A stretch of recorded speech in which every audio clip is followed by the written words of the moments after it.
Hello, Assalamualaikum warahmatullahi wabarakatuh dan salam sejahtera. Nama aku Zaid dan kepada korang yang first time dan mendekat channel Zaid Studio ni, aku ucapkan selamat datang dan jangan lupa untuk button subscribe kat bawah.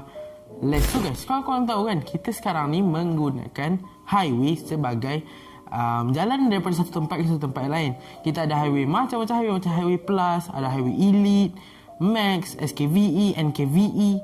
Tapi guys, korang pernah terfikir tak macam mana orang dulu nak pergi ke satu tempat dengan cara yang cepat? So orang dulu menggunakan boat ataupun perahu lah, ataupun kapal yang besar-besar untuk mengangkut barang-barang dagangan diorang daripada satu tempat ke satu tempat. Kalau lah orang daripada barat nak ke timur, macam mana? Contoh orang Melaka nak pergi ke Terengganu, kan jauh tu perjalanan dia. Takkan nak pergi ke Selat Melaka untuk pergi Selat Tebrau, lepas tu naik semula ke Laut Cina Selatan. Tak ke jauh tu. Jadi diorang ada shortcut. Diorang guna apa? Diorang guna sungai. Sungai menghubungkan antara timur dengan barat ni adalah ada sungai, iaitu ada Sungai Serting dan Sungai Jempol. Sungai Serting mengalir ke Sungai Bera, terus mengalir ke Sungai Pahang. Tapi Sungai Serting pula dia akan terus mengalir ke Sungai Muar. Jadi antara dua sungai ni dia ada hubungan tau. Tapi diorang tak bertembung tau antara Sungai Jempol dengan Sungai Serting ni. Kerana Sungai Jempol dengan Sungai Serting ni ada satu jalan tau. Jalan tu dalam 600 meter lingkungannya antara Sungai Jempol dan Sungai Serting. Itu adalah jalan darat lah, bukan sungai. Jadi jalan itu dipanggil sebagai jalan penarikan. Kerana orang-orang dulu dia menarik kapal kan. Contoh kan, orang daripada Sungai Serting nak pergi Sungai Jempol, macam mana?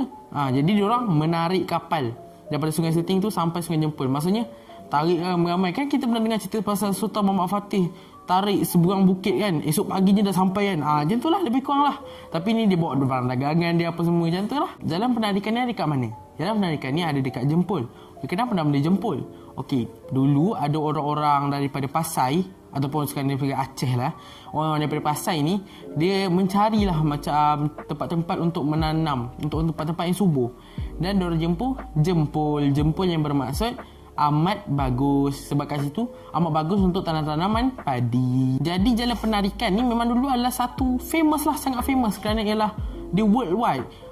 Banyak kerajaan-kerajaan menggunakan jalan penarikan ni sebagai tempat untuk shortcut daripada nak pergi ke timur ke barat. Antara kerajaan-kerajaan yang menggunakan jalan penarikan ni adalah contoh seperti Langkasuka, Sriwijaya, Majapahit, Kerajaan Melayu Melaka, dan Kerajaan Siam pun ada juga. Ketika Awi Chakri hendak menyerang Melaka, dia menggunakan jalan penarikan. Dan menurut legenda, ketika Hang Tuah melarikan Tun Teja, dia menggunakan jalan penarikan juga. Ketika zaman British, antara yang menentang British adalah Mat Kilau dan sahabat-sahabatnya lah, seperti Datuk Bahaman, Tok Gajah, semua tu kan. Salah satu yang menolong Mat Kilau adalah Datuk Panglima Jempol, iaitu dia menggunakan jalan penarikan ni untuk ke Pahang. So kawasan ni memang famous lah sebab dulu ulama-ulama, wali-wali Allah ni kan, dia orang menggunakan jalan ni dan dia orang membina pusat tahfiz, pusat pondok-pondok di sekitar kawasan jalan penarikan tersebut. Ketika Portugis berjaya menawan Melaka, Sultan Mahmud Shah tiada pilihan lain selain untuk berundur.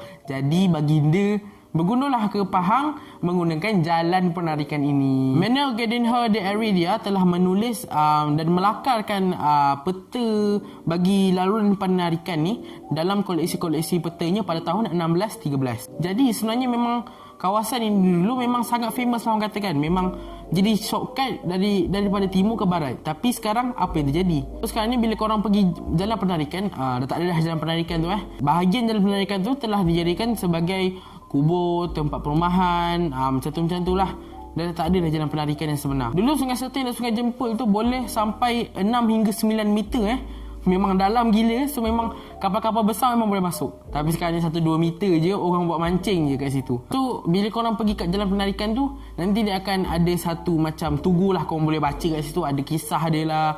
Tapi itulah, sedih lah sebab tempat dulunya yang sangatlah hebat, tapi sekarang ni dah tak ada apa-apa dah hilang tempat tu. Disebabkan pembalakan, air pun makin menurun daripada 6 hingga 9 meter. Bayangkan boleh jadi 1 hingga 2 meter. Jadi begitulah kisah jalan penarikan, ataupun nama lain bagi jalan penarikan ialah Londa Siam. So jadi itulah, kita pun tak boleh buat apa, dah benda dah jadi. So benda ni kita perlu jadikan pengajaran, kerana mungkin benda ni akan berlaku pada tahun akan datang bila kita tak mewartakan sesuatu tempat bersejarah itu, benda tu akan hilang. benda tu akan hilang. Sedih lah kan. Bila satu jalan yang dahulunya sangatlah terkenal boleh jadi tempat perumahan. Itu saja daripada saya tentang jalan penarikan. So kalau korang nak info lebih lanjut, bolehlah cari fakta-fakta sendiri. Korang buat kajian sendiri. Terpulang kepada korang dan jangan lupa untuk subscribe kat bawah. So guys, itu saja daripada saya. Bye. Assalamualaikum. Ciao. Assalamualaikum.